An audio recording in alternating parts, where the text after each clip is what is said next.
안녕하세요 여러분, 도쿄함유축입니다. 2022년에 접어들어 지난 한 달 동안에 보시는 것처럼 대부분의 기업들이 엄청난 조정을 받았다는 것을 볼 수 있는데요. 보시다시피 이렇게 애플, 마이크로소프트, 구글, 페이스북 그리고 아마존은 적게는 5%에서 많게는 이렇게 14.91%까지 폭락했고요. 테슬라와 엔비디아는 각각 22%에서 23% 정도 하락, 그리고 넷플릭스는 이렇게 37% 넘게 빠지면서 많은 투자들을 힘들게 하기도 했습니다. 반도체 섹터도 예외는 아니었습니다. 이렇게 반도체 섹터 또한 매우 크게 조정을 받았죠. 빅테크와 반도체가 그나마 이 정도지 사실 소형주는 피해가 훨씬 심했습니다. 소형주의 경우는 많게는 50%에서 60%나 빠졌기 때문이죠. 그러나 이러한 큰 조정 속에서도 굉장히 좋은 퍼포먼스를 보여준 섹터가 있습니다. 바로 정유 관련주가 속해 있는 에너지 섹터이며, 저와 저희 구독자님들께서는 대부분 보유하고 있다고 알려져 있는 옥센탈 페트롤리움 또한 한 달 사이에 이렇게 28.40%라는 아주 훌륭한 퍼포먼스를 보여줘서 참 다행이라고 생각됩니다. 이것을 보시면은 가치주와 성장주의 변천사를 보실 수 있는데요. 파란 색깔이 전통 가치주들이고요. 주황 색깔이 성장주인데 2000년부터 2008년까지 가치주가 상대적으로 좋은 퍼포먼스를 보여주었다면은 2009년부터 지금까지는 성장주가 좋은 활약을 펼쳐준 만큼 2022년에는 가치주에 있는 에너지주가 아주 좋은 퍼포먼스를 보여줄 것으로 생각이 됩니다.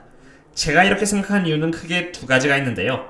첫 번째는 코로나가 점차 개선되고 경제가 활성화됨에 따라서 원유에 대한 수요는 꾸준히 높아질 것이고요. 실제로 지금 보고 계시는 이 맥킨지 리포트에서도 말을 하듯이 에너지에 대한 수요는 경제가 활력을 되찾게 됨에 따라서 공급 대비해서 수요가 계속해서 높아지고 있다는 것을 볼 수 있습니다.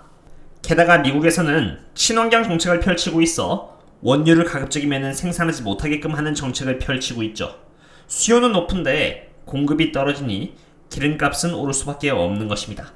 그리고 오펙에서는 적은 원유로 더 많은 수익을 낼 수 있으니 나날이 높아져가는 기름값을 조정할 필요도 없겠죠. 그리고 두 번째 요소는 인플레이션 부분인데요. 인플레이션 요소 속에서 가장 큰 부분을 차지하는 것이 바로 에너지 쪽입니다. 연준에서는 인플레이션을 가리키는 CPI를 낮추려고 금리를 올리려고 하고 있는데, CPI가 너무 높은 나머지 1%에서 1.5% 정도의 상승은 나날이 높아져가는 인플레이션을 막기에는 부족하다고 생각해서입니다. 보시는 것처럼 과거 인플레이션 환경에서 에너지 관련주처럼 효과적으로 해칭되는 섹터는 없기 때문에 인플레이션이 계속되는 이상 에너지 관련주는 좋은 퍼포먼스를 보여줄 것이라고 생각합니다. 그러면 이러한 질문이 있을 수도 있겠습니다. 이미 다 날아가버린 기업을 사면 위험한 거 아니냐 말이죠. 그래서 이번에는 상대적으로 여전히 저평가를 받고 있으나 머지않아 제 가치를 받아 올라갈 수 있는 기업을 분석해봤는데요. 그 기업은 바로 에너지 트랜스퍼입니다. 에너지 트랜스퍼는 에너지 섹터에서도 midstream에 위치한 기업으로 다양한 에너지 자원을 미국 전역으로 공급하는 역할을 하고 있는 기업입니다. 미국에서는 가장 장거리에 송유관을 보유하고 있는 기업이죠. 제가 이미 1월 2일날 그리고 1월 8일날 분석을 드린 바 있는데요. 그때 이후로 약 17% 정도가 상승해준 상태이며 여전히 상승할 수 있는 여지가 남아있기 때문에 전혀 늦지 않았다고 생각됩니다. 그리고 왜 아직도 늦지 않았는지 그 이유를 한번 말씀드려 보겠습니다. 첫 번째 이유는 바로 밸류에이션입니다. 밸류에이션 하면은 PER이라고 해서 PE 멀티플이 기본적으로 종종 사용되는데, PE 멀티플 내에서 어닝은 회계적인 맹점까지 포함하고 있기 때문에 말 그대로 정말 현금 흐름을 보여주는 프리 캐시 플로우를 기준으로 해서 평가라는 게 조금 더 정확하다고 봅니다. 그러한 이유에서 에너지 트랜스퍼의 프라이스 투 프리 캐시 플로우를 기준으로 하여 밸류에이션을 보면요, 지금 에너지 트랜스퍼는 1월 27일 기준으로 고작 3.65밖에 하지 않습니다. 일반적으로 프라이스 투 프리 캐시 플로우 기준에 있어서 5 이하를 저평가라고 하는데 5 이하인 3.65 아래에 있으므로 저평가라고 할 수 있는 것이고요. 가장 중요한 부분은 이 프리 캐시 플로우가 2021년 이렇게 210%나 상승하면서 완전히 흑자로 턴어라운드를 해줬다는 것입니다. 2021년에는 너무 프리 캐시 플로우가 크게 상승한 나머지 2022년에는 2021년 대비 약간은 이렇게 조조할 것으로 예측이 되나 2023년에는 프리 캐시 플로우의 성장률이 견고하게 유지될 것이라는 것을 이렇게 볼 수 있는 것이죠. 참고로 에너지 트랜스퍼는 성장주가 아닌 전통 가치주의자 시클리컬 기업인 만큼 꾸준한 성장률을 보여줄 필요는 없습니다. 다만 2021년 프리 캐시 플로우가 큰 폭으로 성장을 했는데 그러한 부분을 반영받지 못했고요. 이러한 부분이 온전히 주가에 반영이 된다면은 저는 개인적으로 프라이스 프리 캐시 플로우의 멀티플이 이렇게 7.5까지 상승하여 15.97달러까지 높아질 수 있다고 생각이 됩니다. 쉽게 말해서 약 66.34% 정도 여전히 저평가되어 있다는 것을 의미하는 것이죠. 그러면 이번에는 그 외의 지표인 P 멀티플로도 볼까요? 에너지 트랜스퍼의 P 멀티플은 5.17로 에너지 트랜스퍼가 지난 5년 동안 평균적으로 보여주었던 P 멀티플은 8.53보다 자그마치 40% 낮다는 것을 볼 수 있습니다. 단순히 PER만 그런 것이 아닙니다. PER 외의 지표인 EV to Sales Multiple, EV to EBITDA, PS Multiple, 그리고 Price to Cash Flow의 멀티플을 봤을 때 저평가라는 것을 볼 수 있는 것이죠. 참고로 PS 멀티플은 고작 이렇게 6% 정도밖에 저평가가 되어 있지 않은 것처럼 보이는데 에너지 트랜스퍼는 성장주가 아닌 이미 수익을 오랜 기간 동안 내어왔던 배당을 주는 가치주의자 시클리컬 기업입니다. 그러므로 굳이 PS 멀티플에 큰 의미를 부여할 필요는 없겠습니다. 지금까지 에너지 트랜스퍼라는 기업이 얼마나 저평가되어 있다는 것을 알아보았으니 이제는 에너지 트랜스퍼의 펀더멘털을 한번 알아보도록 하겠습니다. 저평가인데 펀더멘털이 안 좋으면은 아무 의미 없으니까 말이죠. 에너지 트랜스퍼는 2021년 3분기 기준으로 이렇게 16.66빌리언 달러를 기록했으며 코로나 때 매출액이 이렇게 잠깐 떨어진 이후로는 굉장히 좋은 실적을 이어나가고 있습니다. 여기 매출 총이익은 매출액에서 원가 비용을 빼면 나오는 부분인데요. 3.48빌리언 달러로 안정적인 매출 총이익을 유지하고 있으며 20% 정도의 마진율을 보여주고 있습니다. 여기 매출 총이익에서 영업비용을 빼면 나오는 게 바로 영업이익인데요. 영업이익과 순이익 모두 지금 흑자를 내주고 있으며 가치주에서 제가 중요시 보는 지표인 영업현금 흐름과 프리 캐시 플로우 모두 지금 흑자를 이렇게 보고 있는 상태입니다. 이 프리 캐시 플로우가 최근 이렇게 특히나 많이 발전한 게 눈에 띄는데요. 프리 캐시 플로우의 경우는 이 영업현금 흐름에서 예산이라고 할 수 있는 이 캐피탈 익스펜디처를 빼면 나오는 부분으로 영업현금 흐름은 꾸준히 유지가 되고 있으면서도 기업이 과거에 충분히 유지보수 및 투자를 감행했기 때문에 더 이상 이러한 기조를 유지할 필요가 없어 다시 줄고 있기 때문에 프리 캐시 플로우가 이렇게 올라오기 시작한 것입니다. 기업에게 있어서 굉장히 바람직한 모습이라고 할 수 있는 것이죠. 지금까지의 분석을 통해서 기업의 펀더멘털 또한 크게 문제가 없다는 것을 파악했습니다. 그러면 지금쯤이라면은 이렇게 실적도 잘 되고 있는 좋은 기업이 왜 이렇게 오랜 기간 동안에 저평가가 되고 있는가라고 의문을 가질 수도 있겠는데요. 혹시나 또 다른 문제가 있는 거 아닌가라고 반문하실 수 있습니다.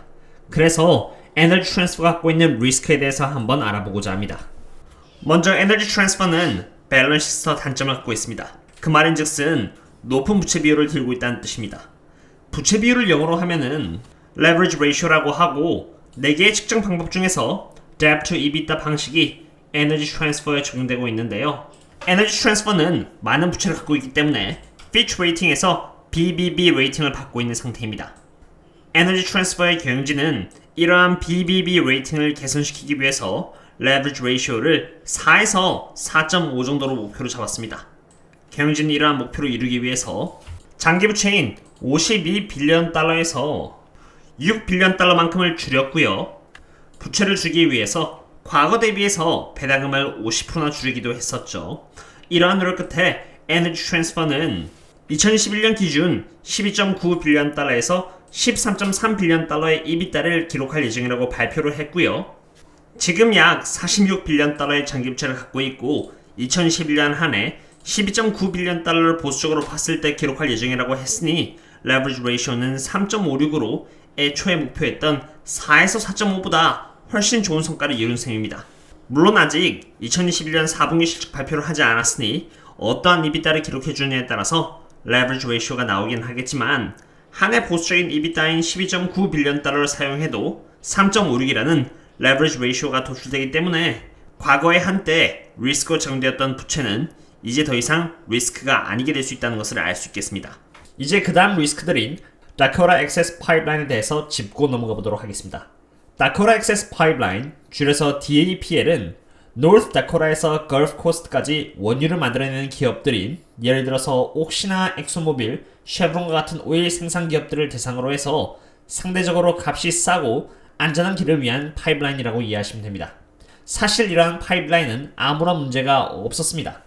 Left Green Movement가 갑자기 끼어들기 전까지만 해도 말이죠. 미국에서 일어나는 그린 무브먼트는 미국 내에서 하이드로카본 프로덕션, 쉽게 말해서 원유 생산을 금지시켜야 한다고 믿고 있습니다. 그린 무브먼트 단체들은 원유의 생산을 막아야 하는데 원유 생산지에서 프로테스트를 하기에는 너무 비효율적이라 생각했죠. 왜냐면은 미국에는 원유를 채굴하는 웰들이 너무나 많고요. 이러한 웰들은 대부분 도시로부터 멀리 떨어진 사람이 살지 않는 곳에 위치해 있기 때문이었습니다. 그런데 에너지 트랜스퍼가 관리하고 있는 메이저 파이프라인스들은 사람들이 살고 있는 곳을 이미 충분히 경유하고 있고요. 어떤 곳들은 환경적으로도 예민한 곳에 경유를 하기 때문에 훨씬 효율적으로 프로테스트를 진행할 수 있게 됩니다. 바로 이러한 부분이 미디어를 장식하기에 딱 알맞게 된 것이죠. 게다가 그냥 파이프라인을 한 곳을 막아버리면은 전통 에너지 자원들이 이동하는 것을 막아 여러 곳의 공급을 한 방에 막아버릴 수 있으니 이만큼 효율적인 전략은 없는 것입니다. 물론 파이프라인을 막는다고 해서 전통 에너지 자원들이 이동하지 않는 것은 아닙니다. 여전히 레일, 트럭이라는 훨씬 비싼 돈을 주고 운송은 될 것입니다. 그럼 여기서 DAPL이 가동하지 않는다고 했을 때 에너지 트랜스퍼에 어느 정도의 영향을 미치는가를 알아봐야 합니다. 먼저 DAPL은 4개의 주인 North Dakota, South Dakota, 아이오와 그리고 일리노이 주를 거쳐서 에너지 자원들이 공급이 됩니다. 그 거리는 1172마일 정도인데 에너지 트랜스퍼는 최근 Enable Midstream을 인수함으로써 총 갖게 되는 파이프라인의 거리가 11만 4천 마일이 되었으므로 11만 4천 마일 대비해서 DAPL의 운송거리는 고작 1.02%밖에 안 되는 거라고 할 수 있는 것이죠. 그런데 여기서 에너지 트랜스퍼가 DAPL에 대한 지분은 36% 정도이므로 1172의 거리는 422마일 정도가 되는 것이니 1%도 안 되는 거리를 11만 4천 마일 대비해서 에너지 트랜스퍼는 갖고 있는 것입니다. 그럼 이제 거리를 기준으로 보지 않고 EBITDA를 기준으로 보겠습니다. DAPL이라는 곳은 865밀리언 달러의 EBITDA를 만들어내는 곳으로 에너지 트랜스퍼의 지분은 36% 정도이니 약 311밀리언 달러 정도가 에너지 트랜스퍼에게 할당된다라고 이해하시면 되겠습니다. 지금 현재 에너지 트랜스퍼의 EBITDA는 TTM 기준으로 12빌리언 달러 정도를 바라보고 있으니 DAPL이 차지하는 EBITDA는 전체 EBITDA 대비해서 약 2.5% 정도밖에 되지 않습니다. 그리고 Enable Midstream의 등장 또한 더더욱 DAPL의 존재를 무색해 합니다. Enable Midstream이 TTM 기준으로 만들어낸 EBITDA는 약 1빌리언 달러로 여기 보시면 2021년 1분기에는 311밀리언 달러, 2021년 2분기는 232밀리언 달러, 2021년 3분기는 261밀리언 달러 정도이니 4분기까지 합친다면 약 1빌리언 달러의 EBITDA를 만들어낼 수 있다는 것을 볼 수 있겠죠. 그것에 비해서 DAPL이 만들어내는 311밀리언 달러의 EBITDA 대비해서 3배나 높은 수익성을 자랑합니다. 여기는 865밀리언 달러라 되어 있지만 실제로 에너지 트랜스퍼의 지분은 DAPL에 대해서 36%밖에 없으니 865밀리언 달러의 EBITDA를 36%만큼 변환시켜야 되겠죠. 게다가 Enable Midstream의 파이프라인은 이렇게 여러 개의 파이프라인 네트워크로 형성되어 있는 반면 DAPL은 그냥 이렇게 일직선입니다. 이런 것을 봤을 때 DAPL이 이슈가 되고 있긴 하지만 DAPL 자체적으로 봤을 때 그렇게 걱정이 될 만한 사항은 아닌 것이죠. 이제 마지막 리스크 사항입니다. 2021년 12월 2일 7빌리언 달러의 규모로 Midstream Partners를 인수함으로써 파이프라인의 거리를 9만 마일에서 자그마치 11만 4천 마일까지 늘리게 되었는데요. 이렇게 되면 프리 캐시플로우가 미래에 더 늘어나게 되는 것입니다. 그리고 이 과정에 있어서 Midstream Partners의 유닛 홀더스였던 Centerpoint Energy 그리고 OG 에너지가 2억 9,700만 개의 ET 유닛을 팔고 나가기로 결정했습니다. 지금 현재 Centerpoint는 2억 100만 개의 에너지 트랜스퍼 유닛 중에서 약 1억 5천만 개를 이미 팔았고요. 나머지 5천만 개는 2022년에 조금 더 주가가 좋을 때 팔 것으로 예상이 됩니다. OG&E의 경우는 아직 하나도 팔지 않았습니다. 전체 남아있는 수량으로 봤을 때 여전히 약 1억 4,700만 개의 물량이 남아있는 셈이죠. 절반 이상의 물량이 팔렸다는 것을 봤을 때 좋은 소식이라도 볼 수 있겠지만 매도될 수 있는 물량이 절반 정도 더 남았다는 것을 봤을 때 2022년도의 주가가 약간은 영향을 받을 수도 있다는 리스크 또한 알아두시면 좋을 것 같습니다. OG&E가 물량을 팔고 나가는 이유는 앞으로 이 회사가 Pure Play Electric Utility가 되기 위함이라고 합니다. 지금까지 에너지 트랜스퍼가 갖고 있는 리스크에 대해서 알아보았습니다. 그럼 이제 마지막으로 에너지 트랜스퍼의 주가가 앞으로 크게 오를 수 있을 만한 재료에 대해서 알아보려고 하는데요. 에너지 트랜스퍼는 2022년 1월 25일 날 배당금을 자그마치 15%나 인상시켰습니다. 경영진의 부채 목표인 레버리지 레이쇼를 4.0에서 4.5 아래로 줄이긴다면 주주들에게 이익을 공유하겠다고 약속을 했는데 경영진들이 약속을 지켰다라고 볼 수 있으며 배당금을 바로 올릴 정도로 프리 캐시플로우에 있어서 여유가 충분히 생겼다는 것을 의미하기도 합니다. 실제로 페이아웃 레이쇼는 33.89%밖에 하지 않으니 굉장히 많은 여유가 있다고 볼 수 있는 것이죠. 게다가 더 좋은 재료는 바로 내부자 매수입니다.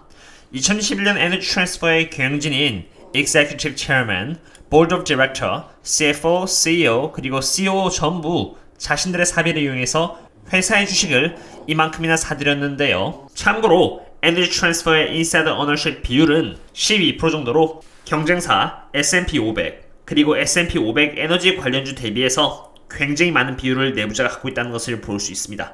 사업이 미래에 잘 될 수밖에 없다고 생각하니 이렇게 많은 주식을 다른 기업들에 비해서 보유하고 있는 것이죠.